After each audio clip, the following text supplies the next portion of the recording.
So I just got out of Superman. Due to shock, I liked it. I'm always so nervous to record these out in public. I've seen other people do this before, and it makes me too anxious. But I guess I am. So, if you want my objective, unvarnished thoughts about the film production of Superman, it starred David Cornsweet, Nicholas Hoult. It was about 2.5 hours long. It featured the DC Comics character Superman, and that is my objective rationalist take on the character. Anyways, I fucking loved it. I heard people, I got nervous.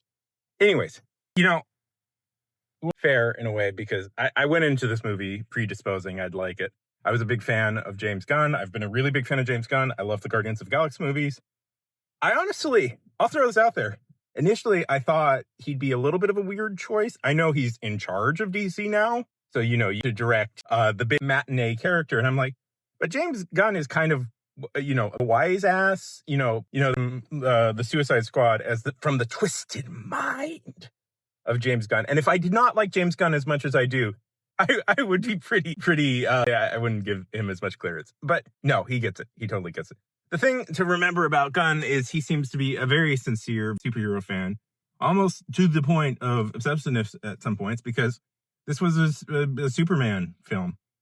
It's pretty much like a traditional Superman story, and it gets the character beats, which is nice.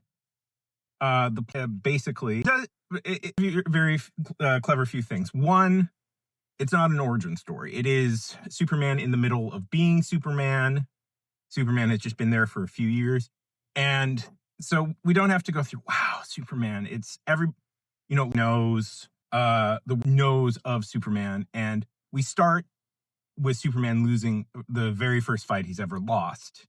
And Lex obviously planning to behind it. What I really like about this story is it's well structured. If it makes sense. It's what superhero structure is. And it basically understands how a Superman Lex Luthor story goes. Lex has a new plan. He outsmarts Superman initially, but he misunderstands like Superman's empathy and humanity. And Lex is engineering a fight between two fictional countries, and unleashed a new creation of his, Ultraman. Who is Ultraman? Ultraman seems to be able to match Superman beat for beat. Who is this mysterious and dangerous figure? Spoilers ahead. I'm going to spoil it right now. It's a clone of Superman. And Superman can beat him, but people are constantly outmaneuvering him, outplaying him. But eventually, through innately goodness of Superman's heart and, frankly, underestimating how smart Superman is, he beats him back. So, stuff I really liked. It was great to see Nathan Fillion given a proper superhero role. Perfect pick for Guy Gardner. I loved seeing Hawk Girl. Mr. Terrific. I want to say terrific. It's good. I'm just going to do it. Terrific. Standout role. Mr. Terrific is sometimes a little bit of a tall ask, but he turns out to be one of the best supporting superheroes in this. I love the Justice League. And Metamorpho is in this. He plays kind of a thing, and it's Anthony Kerrigan. Okay, no Hank from Barry. I'm going to place him, and it's like, oh, shit. Ah, man. Okay, it's in here. I'm going to turn the air conditioning on 1 second. Oh, it's the middle of summer. You can survive a couple of minutes. Hot. It is night. There's a cat right there. What the heck is a cat doing? Oh, boys. Okay. So the plot eventually culminates. The first thing we learn, one of the first evil things we learn that Lex has done, besides try and kill Superman, but he's always trying to do that, is the fact that he's created his own pocket universe. And this, I initially thought this was like going to be Negative Zone, but it's Lex Luthor. Out of everything in the Superman mythos, the Negative Zone is something I've always been a little uneasy about in Superman stories.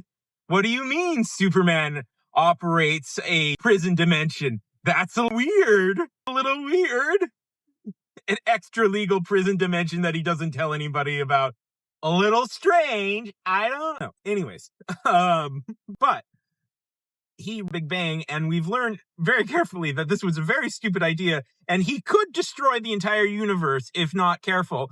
And he starts to do that. He creates his own black hole. but he's using his pocket universe for an extra dimensional prison that he's keeping criminals in that governments don't want people to know about, but he's also keeping his ex-girlfriends in. And Superman has a message from his parents, played by big name Hollywood actors that I recognize. I do recognize them. And they give him this very loving message. Now, this is, I suspect, maybe going to be one of the more controversial things that he does, because it's invincible in this. Jor-El and Laurel, they're kind of sent to conquer the earth and populate it with his own DNA, but he never hears, and they give him this message, but he only hears the first half of the message where they love him and the universe and the stars, and we want to help humanity, and not the second part where it's your destiny as a Kryptonian to conquer all. And yeah. So hear that part initially, and I suspect that will be the most controversial. I don't know. I don't mind it. I will allow you to think about it in your own way. 2 or 3 people who watch this. Okay.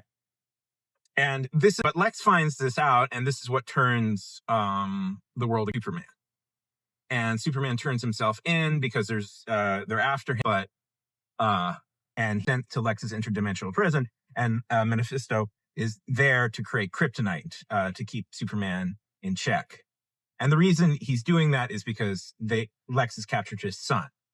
And this leads to a scene that I really like, where Luthor kills a random guy Superman saved once to force Superman to talk. And what I really like about this scene is that he underestimates. I'm so terrified I'm saying it wrong. I've mostly read it in comics, and I have a tendency to say stuff wrong. Forgive me. No, fake comic fan. Mephisto is so horrified by Lex killing an innocent person that he decides to collaborate with Superman. And what is, I think, one of the coolest scenes in the movie, where he essentially creates the sun in his hands. I thought that was really cool. That was also a very cool scene, where we get an entire fight scene with Mr. Terrific, and that was really cool. Really, Gunn seems really good at giving every hero like a really cool. I don't want to spoil it, but there's a later scene. Mosquito. There's a later scene with Green that is very, very cool. It involves him giving his powered finger to hundreds of soldiers that I really liked. Hawkgirl gets a scene where is by underestimating her. Damn it, I just really liked this movie, and it's good. Anyways, sorry, I get distracted at the time. What I liked about them is this scene. Okay. Re-angling you just because I went on a tangent. Okay. Lex Luthor, an innocent guy that Superman was friends with, and Mephisto is so horrified by this that he decides he's going to betray Lex, even though Lex has his son hostage. And what I like about this is that's kind of a microcosm, is that Lex misunderstands that people, misunderstands that are fundamentally like good and hyper ambition driven and won't just think of themselves. Like Lex pushes too far. And I really like that idea, because it's kind of a microcosm of like, why Lex? Because he misunderstands that fundamentally people will try and do the right thing. I hope, usually. The performances were great at board. It was cool to see Beck Bennett. Yeah. Spoilers, I kind of spoiled. I like that in the end, this elaborate plan that Luthor has, that essentially, you believe that they couldn't quite resist making Luthor somewhat of an Elon Musk analog, in that plans to build a utopian city where he's in charge of everything. But I like in the end, it reveals that Luthor, nope, none of it was about, it was about that. He did want to make himself king of his own country, but he also really liked, but what he really wanted to do was defeat Superman. That was the whole plan. And that's kind of Luthor's whole, he's fixated on Superman to almost an obsessive degree. It was from the right places. Yeah. I don't know. I liked it a lot. It was well, I said about that is it's well structured. The superhero stories kind of have usually superhero goes about their daily lives. Supervillain has a new plan that nearly beats supervillain. They have a first fight in superhero. Superhero looks into it, gets closer to what they need. Second fight, superhero and supervillain more evenly matched, and then third, superhero triumphs. And that sounds simple, but the simplicity is the key for superhero stories, because in that very simple like structure, a superhero can be pretty much anything. It can be about anything and pretty much anything. And why I like, okay, let's just talk basically about structure. Structure is good. Structure can also be very bad, but structure can also be very good. And what structure does is it gives you the building blocks to build any sort of story you want, really. And superhero genre is such a great genre because it can be any story. The superhero is such a wide swath of storytelling possibilities, and it can be everything. And this is a Superman story. It's funny in the right places. It has a good soundtrack. These are all James Gunn things. James Gunn has, I would argue, quite interesting. It become kind of. He has fight scenes. They're good, and they've been interesting, like method in that likes to rotate the camera around a single fixed point as the fight scene happens. And traditionally you're not do that, but I really like it. It builds kind of this logical fight. Anyways, yeah, it's good. Good movie. As one of my movies was the original Superman movie. And I have really like strong affectionate memories. I also played Superman in a school play at one point. So, I kind of went off, got more into Batman. I think every teenager does, but I don't know. I've really, as an adult, I've been going back and reading some Superman, and it's like, man, Superman's great. I love superheroes. I don't know. I try a variety of different genres, and I enjoy that. But man, when a superhero story is great, it's just great. Yeah. Okay, and very end, I guess I'll just give it away. Supergirl's in this, very briefly, right at the end, and we very strongly imply that, and it sets up Supergirl woman, the storyline for that, right at the end, with Supergirl going to Red Sun Planet to drink. And if you've read Supergirl Woman of Tomorrow, you should. It's Supergirl's best story, and I know they were going to adapt that, but I'm very excited that they're going to. So yeah. Phrase when I do these. So yeah. Watch it. I don't know. Watch it. You'll have fun, or don't. I don't know. A tornado out there, and yeah, I don't know what else to say. It's good.